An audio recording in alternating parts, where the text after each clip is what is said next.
Month to you and to everyone else. And I keep saying happy post, was it International Women's Day, which was on March 8th, but I keep saying that anyway. Just for those that are listening, watching, all that kind of stuff. I've known Sandra Davis. We keep talking about this. I guess I've known you, what? Because it seemed Gotta like be about 15, yeah, 14, because it was like 15 years, yeah.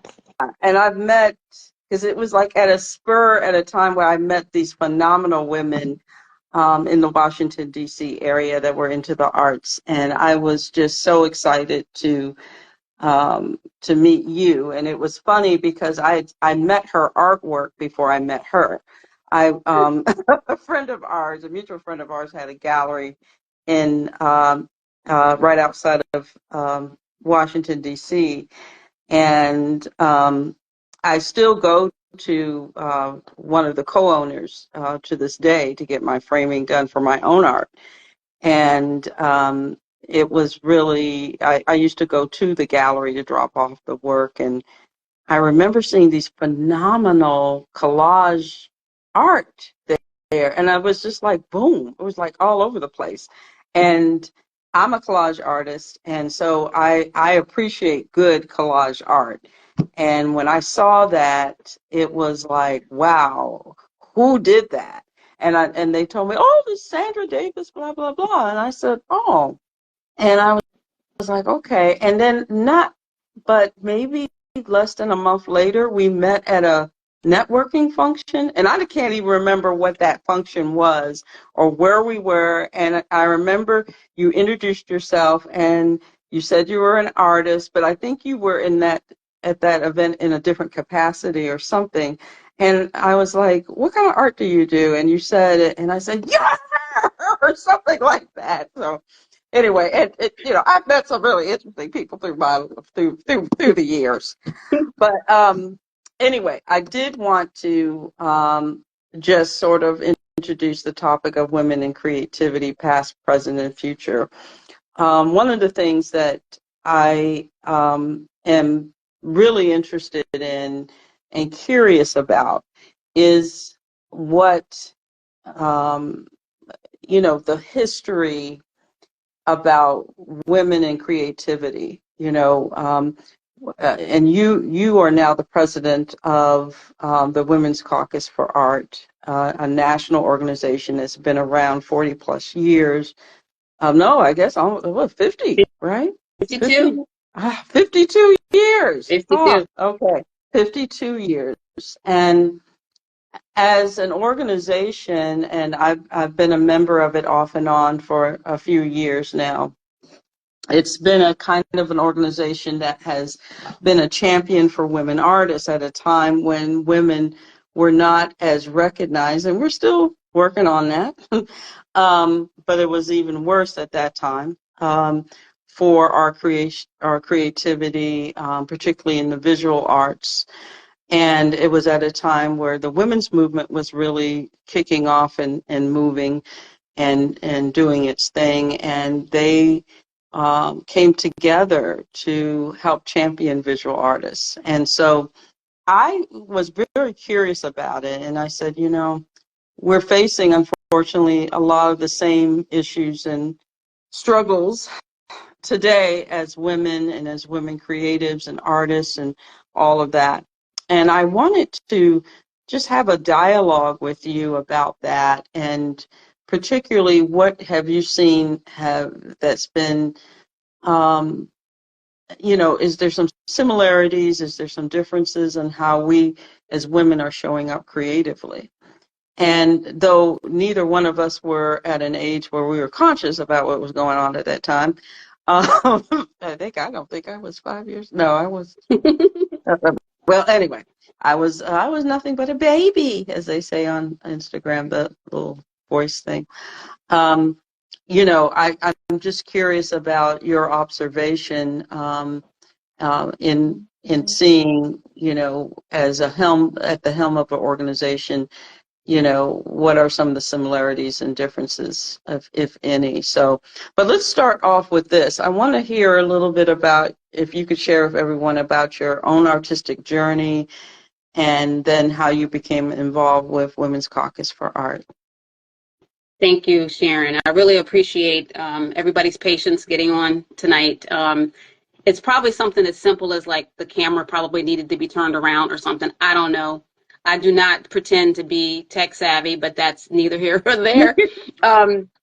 But, you know, me probably very much like others have been doing art in some capacity since we were little, right? Crayons, and being slightly offended when I was given a gift of paint by number, because I felt like I don't need paint by number. I can do this myself, right? So I feel like I've been painting and collaging and collecting things for a really, really long time. But, you know, again, like a lot of women, you know, you're married and you're starting a family and somebody's got to pay the bills. And so the art sort of sits on the shelf for a little bit. And you dabble and you do these beautiful things for gifts to give to friends and family. But I really didn't get back into it till around this time that you and I met almost. I worked for a large financial institution, had worked for them in a retail management sort of capacity. And all of a sudden I had the weekends to myself. And about a year and a half later, there was a reorganization and then I was laid off. And you know how sometimes you say those little things inside your mind where you are like, man, if I just had more time, I could get back to my art. I would love to get back to my art. Well, January of 2009, I had plenty of time.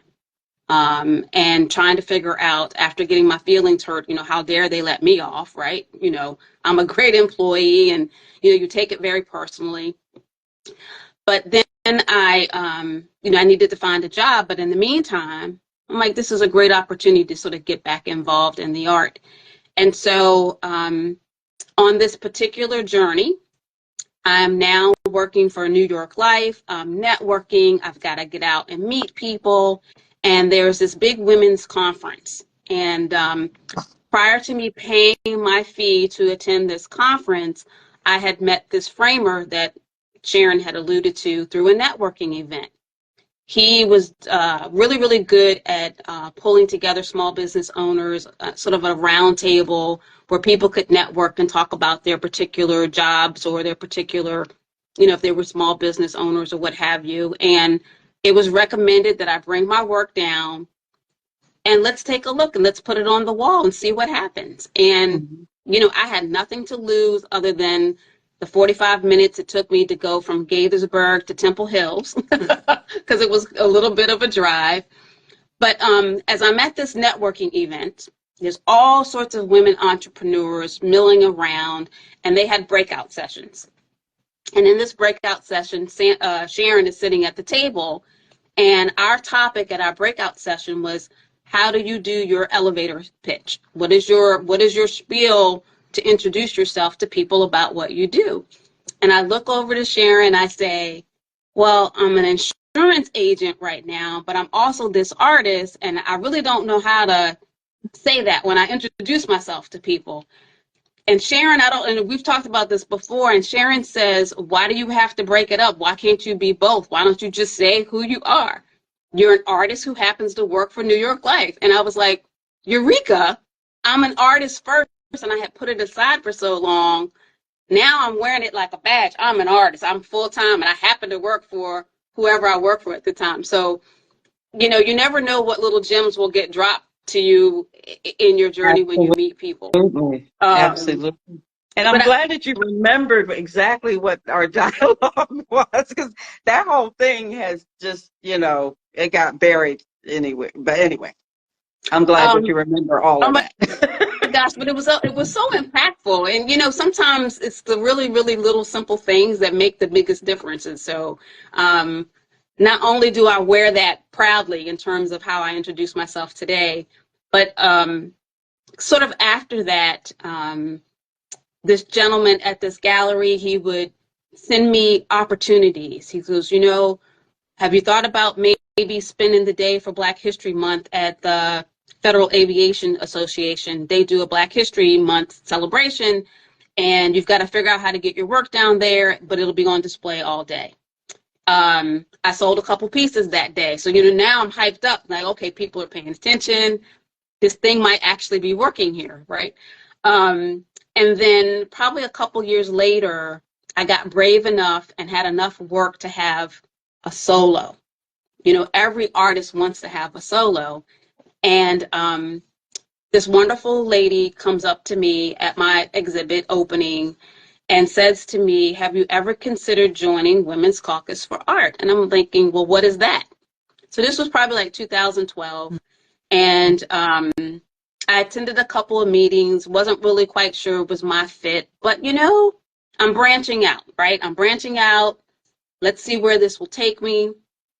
And I'm not one for being shy or quiet or sharing my views. I share them quite often, whether they want to be heard or not. And I think because I talked a lot and I spoke up a lot, I was invited to join, and then I was invited to be the membership chair because I could call people or email people about reminding them to renew their membership. And so I slowly and gradually sort of kind of got involved. And again, we would be at these different openings and these different meetings, and I would voice my opinion. Quite confidently, I would voice my opinion. And then that led to being asked to be a director on the national board, and got more involved in what was happening on a national level, kind of behind the scenes. And I would bring that information back to our local chapter. And then COVID hit. And now we're trying to figure out, okay, what are we doing? We can't be in front of one another. We can't see each other. And so another colleague of mine who happened to be a member at the time, we decided, well, let's just do exhibitions. We'll do them online in some form or fashion. We'll figure it out, but we got to be doing something. And very similar to this conversation that Sharon and I are having, I created a little Do You Know Her series where we were doing these live on Facebook sessions where we were meeting the members, right? We would select 2 members for that particular month and talk about their art. And I think it was because, now I'm being visible, I'm being vocal, and I'm trying to make some things happen. They tapped on my shoulder and said, would you consider being president? You can sort of experience the role for a couple of years before you actually take over. And I'm like, okay, I think I can do this. I think this will be okay. And so as of March 1st, 2024, I'm now the official national president for the next couple of years. Yay! Yay!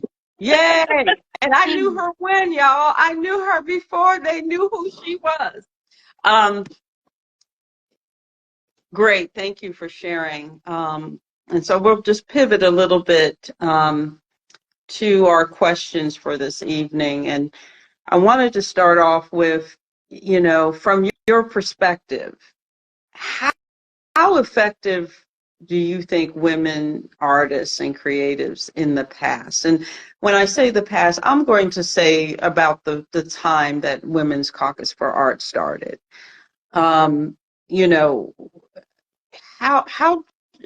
effective were women artists and creatives in your opinion in impacting creative expression regarding social justice issues in the 60s and basically the 70s? And when I think about that, I'm thinking about, of course it's pre-internet, it's pre all of that. So that meant that women creatives and artists had to go the extra mile to be seen and heard. And of course, all kinds of other things were going on. But what is your perspective? How do you characterize the way that women who were, in creative fields were showing up during that time and how they were addressing the issues of the day? So I love that question, and I did a little bit of extra reading the last couple of days to kind of think about how I wanted to answer it. And one of the biggest things that sort of stood out for me was the fact that performance art in ways that we may not have considered back in that time sort of showed up. So, for example, Yoko Ono, who's known to be the Yeah. Beatles' wife, right? We know she's an artist or what have you, but she did this piece where it was called The Cutting or The Cut. Mm-hmm. And so, here she is kind of on stage, as you will, where she's cutting off her clothes. So I feel like for as much as we're seeing on Instagram and Facebook and and TikTok and whatever, that was so bold and brave back during that time, right? Because unlike Instagram and Facebook, where we have a camera and a screen, she was full front out in the open in front of everybody, right? We get to hide behind our screens right now, but this was all out in the open. And I think there's other examples of that with some of the women artists who were really, really bold and brave to sort of get out there. There's Yayoi Kusama, who we've seen her work at the Hirshhorn and some of, the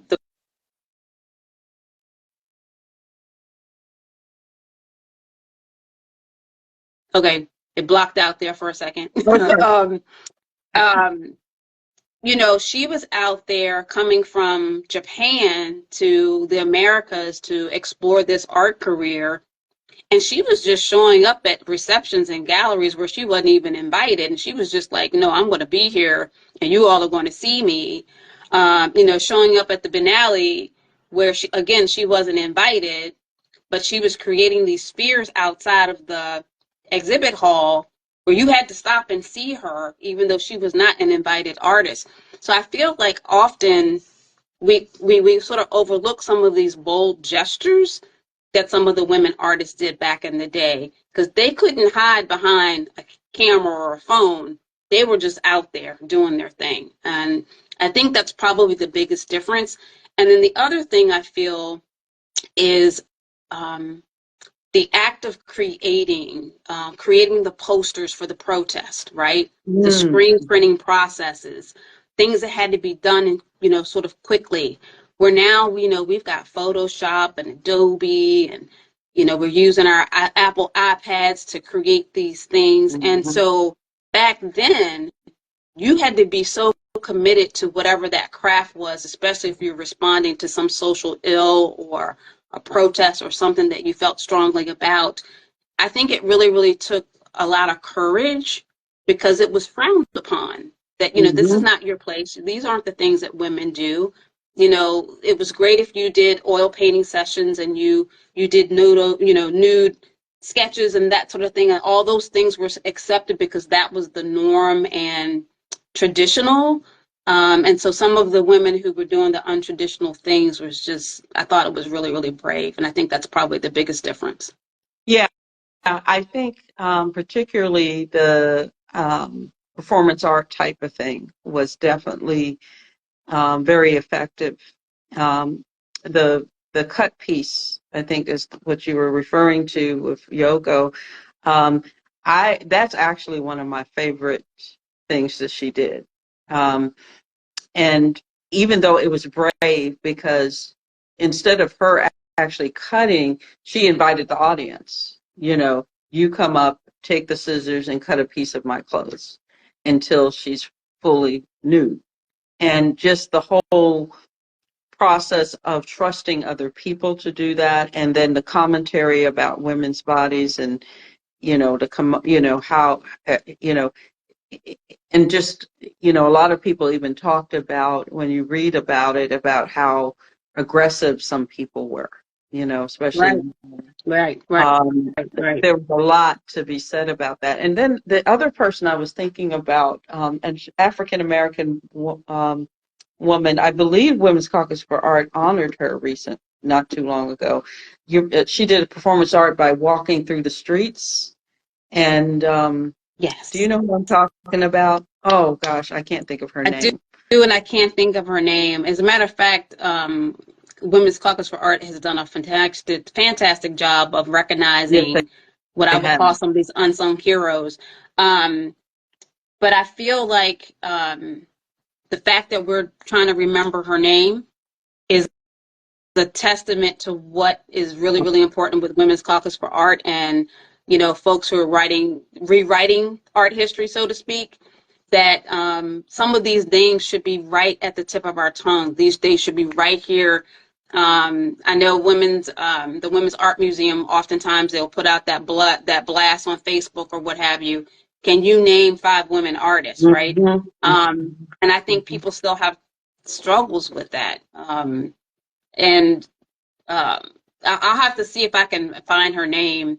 It's on our website. If you check Wikipedia, you can find all of the past honorees. I don't know because I thought about her earlier today and I should have just wrote her name down. But anyway, but you know, what came to me as we were talking too was Frida Kahlo, and the reason I thought about her was the fact that at a time where, you know, health issues with women, but just health issues in general, you know, people that were disabled, you know, in an interesting way, she was an advocate for them and an advocate for herself because of how she would plant herself in a lot of her work, even depicting herself as someone that was not able to be mobile.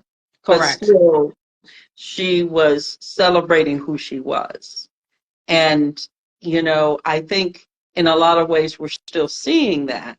But it was at a time when you just didn't see people. You know, a lot of times folks that were disabled, you didn't see them out or about. And she had times where she was healthier enough to travel with her husband and do different things. But there were times when she was just totally immobile and just could only paint from the bed. Right. And it was interesting how she would actually depict herself in that role, you know, and I thought that, you know, that was actually quite powerful. She's one of my sheroes anyway, but I think that she was just, you know, I think that too was an act of, you know, advocating for herself, advocating for people that couldn't, for whatever reason, weren't able to be able-bodied. And I think that's something to be said. And she was before the 60s. And she also was interesting in the sense that, you know, she also kind of lived her life kind of as a performance artist, you know, wearing men's suits at times and, you know, just sort of kind of being in your face about who she was. And she was a Latina woman, you know, and it was just interesting how she did that. But I think in some ways there was some maybe a little more innovation because they didn't have the whole online thing, and they would go at it and they were fearless. And you know, I think a lot of times we don't think about that. We don't think about, you know, especially when you think about the women's movement, about the role of artists and how important they were into that, not just the politicians or, you know, the folks that were doing a lot of the, you know, protests and things of that nature. Women artists were right out there, and they served an important role. Do you think they made an impact? Oh, definitely.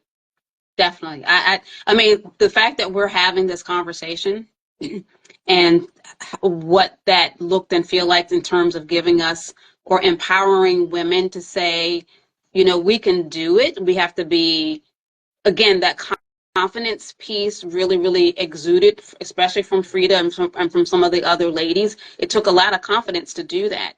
And knowing how to advocate for ourselves and not being dependent upon others.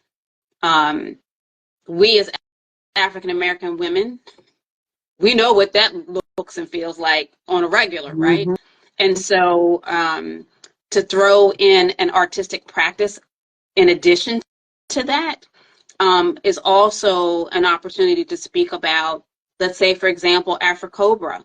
Well, there was a woman co-founder of that, and you don't really hear about her much, right? You hear about all the guys, you hear about the wall in Chicago. I mean, you hear about all that kind of stuff, but you don't always hear about her. And she was a co-founder, right? Mm-hmm. We also can look at Faith Ringgold, of course, right? So you've got women who, you know, unfortunately, sometimes the default was to teach, even though she had the numerous degrees and, you know, her work was being shown in certain places. Part of her activism and part of her bravery was also telling the story exactly how the story is, Mm-hmm. right? I don't want to make a pretty picture per se. I want to tell the story as it actually is. And I think, again, you know, we can take lessons from those women to say, you know, it's okay to tell the real story. And so if we're looking ugly and that's how we want to portray ourselves, then look, I'm going to look ugly, right? Mm-hmm. Everybody's into selfies and we're posing and our lips are pursed and we're sucking in our cheeks and whatever. How about the real you right now? How about you give us the real you? And I think the women back in the day, that's exactly what they were giving us. And that's a sense of activism all on its own. So you have to give kudos to those women because they may not have had access the way we have access. They certainly didn't have tenured professorships and that sort of thing that we're seeing now, which, again, that was part of Women's Caucus for Art back in the 70s and 80s, is to advocate for those women.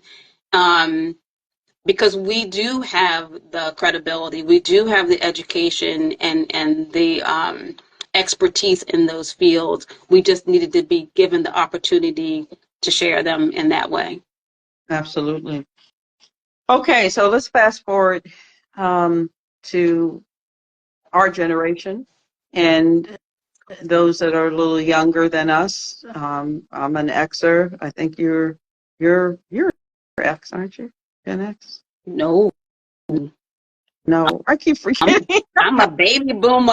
I'm a boomer. Okay, I'm all a right. baby boomer. Yeah, okay, all right.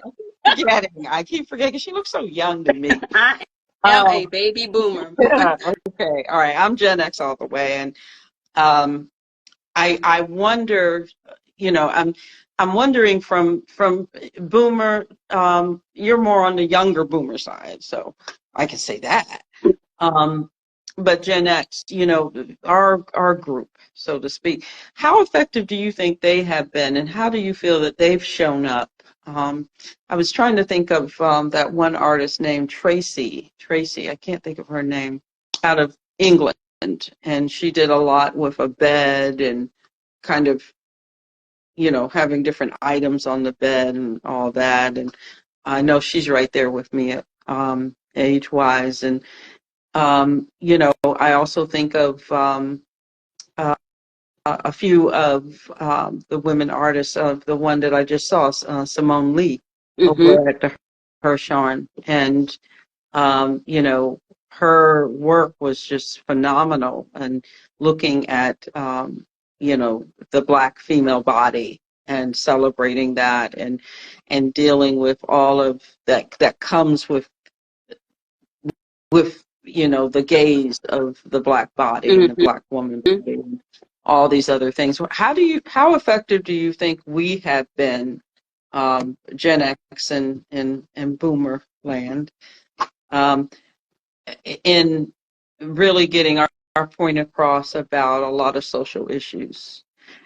Do you think that, you know, and we were kind of at the cusp of the analog, or before the whole technological revolution and after, do you think that we've been effective in getting the message across? We also had a little more advantages than the ones prior to us. We were able to get into some more, you know, exhibitions. There've been more advocacy from us as a result of Women's Caucus for Art, by the way. Yeah. So, what is your thoughts about that? I feel like for that generation, um, especially for women and women of color per se. So although there's a conversation to take away some of the advantage of gender equality, racial equality, we saw a lot of things opening up in terms of access and opportunity. So you might have been able to get a scholarship at a particular college because you were a female artist, or maybe you were a female artist of color, which gave you that extra little box to check. That now you got a scholarship to go to a Ivy League or premier university, right? And you may have been hired through a diversity program that puts you in a space that you became visible, right? And so I feel like the difference, the fight was happening in the 60s and the 70s. We get into the 80s and the 90s and the early 2000s where opportunity has presented itself because of all of these things that have been laid out through Women's Caucus advocacy, through political, federal government initiatives and things like that. And now I'm feeling a shift that maybe those opportunities may get turned off. But in the age of social media and the age of being able to create your own persona, and if you get enough followers and you can get enough people to be engaged with, there's a different type of opportunity that's now presenting itself, right? You can become a subscriber on somebody's IG channel, and that person can create a stream of income. So, I mean, that's powerful. From an economic point of view, we have a little more advantage than previous generations. Yes. And still get our point across about some of these issues that are affecting us. Right. So do you see that happening more with, I know that there may be some retrenchment on some things, that opportunities have been made available. How do you see Gen Z and the millennial group? How do you see them showing up? And do you think that they will continue to be make an impact? I think one of the things I'm noticing, for example, with that generation, there's the whole fluidity of sexuality that they're really pushing. And I think body image, I keep thinking of the one sister that did a lot of these photographs, I think in New York, heavy set woman, who was making a point about that. So I think in a lot of ways there's probably, in addition to the traditional social justice issues, there's a lot more emphasis on some of these emerging kinds of things too, dealing with body image and sexuality and those types of things. And how do you see that evolving in the future?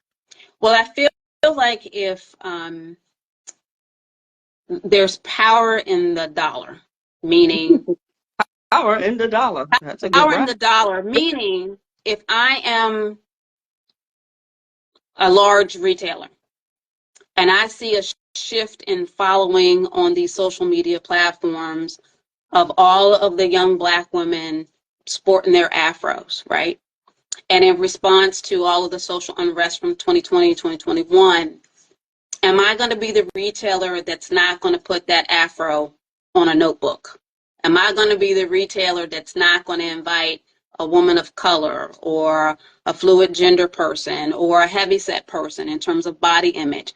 Am I not including them in my available products because I'm going to miss out on that dollar if I don't? So I feel like now there's an opportunity from an income standpoint, whether it's the artist that's providing the work or the retailer that's going after the artist or the organization that's going after the artist. I will share with you, I wouldn't have imagined in a million years that my job, somebody in my company would have reached out to me for me to share about my feelings on a corporate platform to discuss my feelings about Black Lives Matter, what's going on in social things that are happening, and then get highlighted for Black History Month this year. Like, that's a thing that happens in corporate America right now. But if they don't, Are they going to be questioned? Are they meeting their diversity and inclusion, whatever thing that they put together, right? And so, joining the bank several years ago, I would have never talked about my art.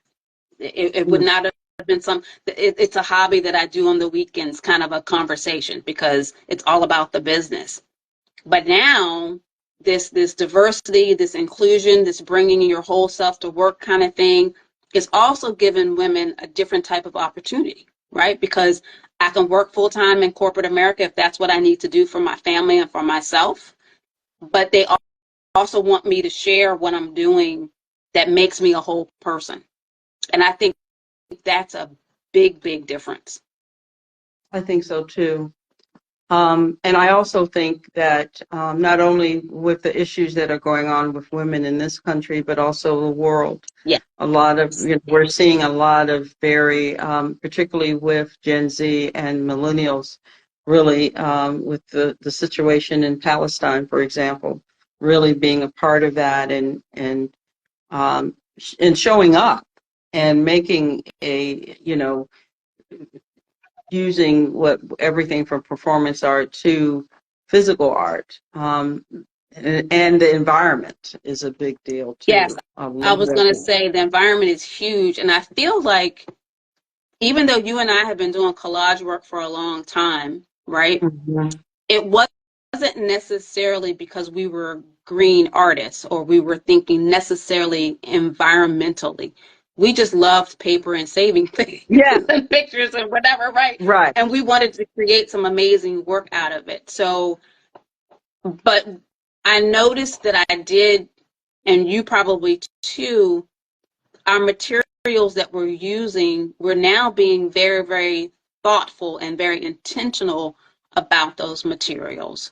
We talk about reuse and repurpose, and now we're very intentional about what that repurpose looks like, right? Mm-hmm.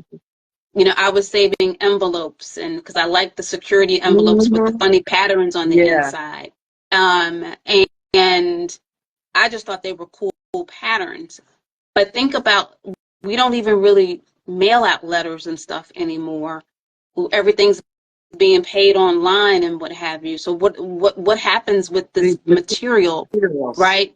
Absolutely.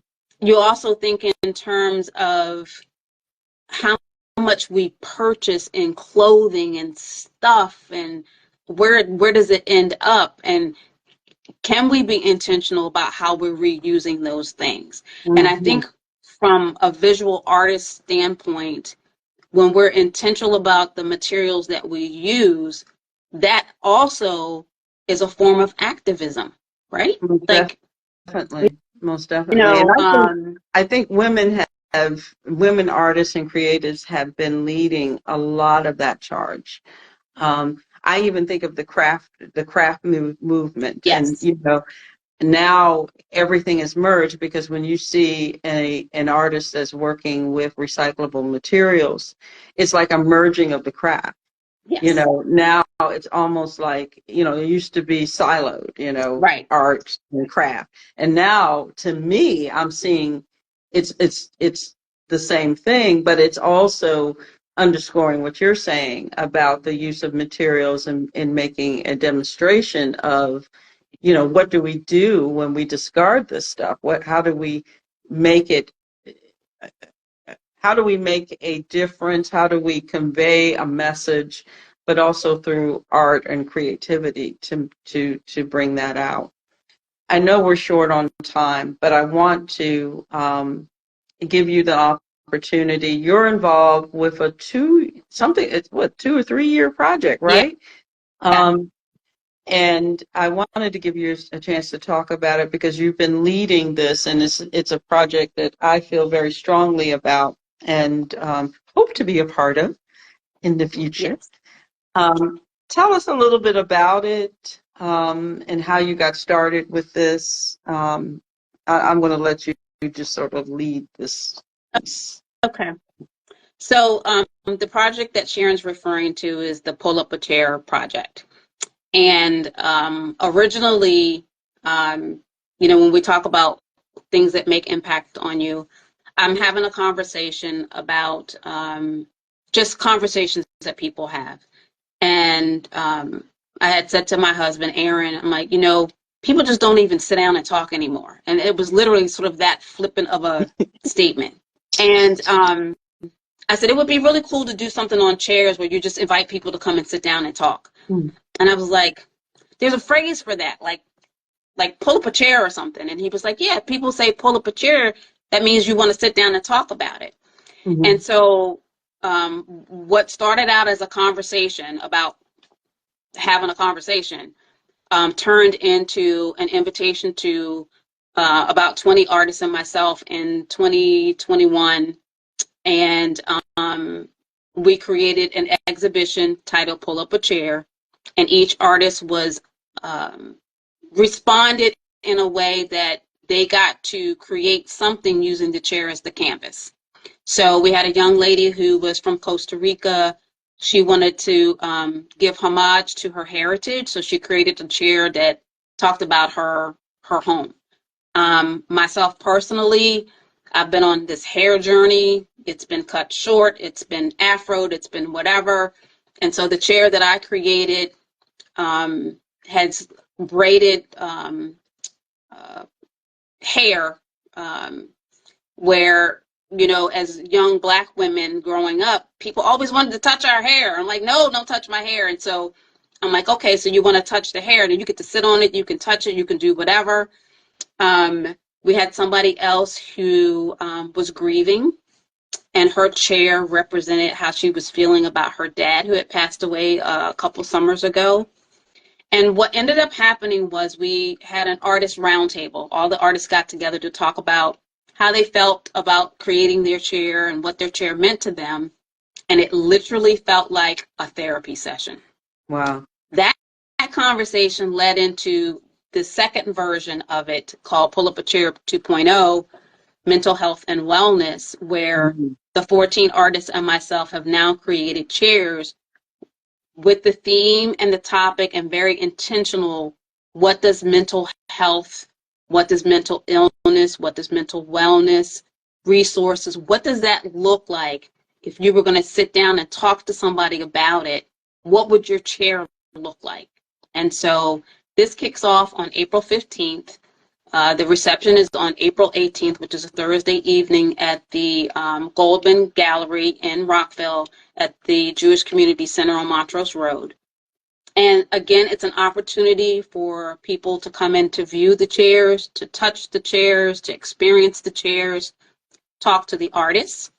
And I would be remiss if I did not include my amazing husband, who is like the biggest supporter in the world for everything that I say that I want to do. Let's just figure it out. Let me help you out. And so he's been really instrumental in photography, the photography part of it. And so if you come to the exhibit and the artist is not physically there, their picture is behind the chair. So you get a brief glimpse of who this person was that created this piece. And we found that this was a really powerful element for the exhibition. So I'm really excited about this. And the more and more that I get to share about the project, the next project comes in mind. And so let's look forward to Pull Up a Chair 3.0, where we're going to talk about seated perspectives. And I'll let you sit with that. Yeah, I'll let you sit with that. I'm going to sit with that. Yeah. Is there going to be additional programming outside of the reception? We're working on that. So there's going to be some interviews where we videotape the artists to talk about what they felt through this journey. There also will be a panel discussion at the night of the reception. Because we only have a 2-week window, it's really, really tight. And so we're trying to throw one more element in there within that 2-week time. And if we're fortunate enough and we get the nod, yes, we'll take the project to Gaithersburg in the fall. So there may be a secondary opportunity to see the work as well. Okay, cool. I think I think this project is so unique and profound. And, looking at some of the photos from the first one, where you saw people seated and you can see them talking to the artists or talking to other people. I think it's important, and not only from the point of people not talking anymore, and we also went through the pandemic, which was kind of apropos in some cases, but because there's so many of us that are attached to our phones, and I've gone out and seen couples just sitting at dinner looking at their phone, and I'm like, are they communicating? Are they talking? What is that? I think that that's an important thing, and I'm hoping that somewhere along the way we get back to doing more, talking. Yeah. Well, we could go all night, and I know that you have things to do, and I'm sorry that things got a little wonky in the beginning, but we made it. We pulled it off. We pulled it off. And for those of you that hung in there with us Thank you. for the discussion, I'm hoping that this was well worth the effort and your patience and your time. I will share this online as well as on my YouTube page, so it will continue to live. But I want to thank you, Sandra. You've been a good friend and a wonderful. Thank you, y'all, for your input on that. I think that it's a discussion we need to have more about. I think it's a discussion that would be helpful for other artists and creatives as they do their work. It's important to me, even not only as a creativity coach, but more importantly as an artist and a poet, because a lot of my work is in response to the world and what's going on, and it's helpful to reflect on where we've been and where we're going, and how we can continue to make an impact with our creativity, because I think that's part of our why, which I tell a lot of my clients. What is your why? Why do you create? And people don't think about that.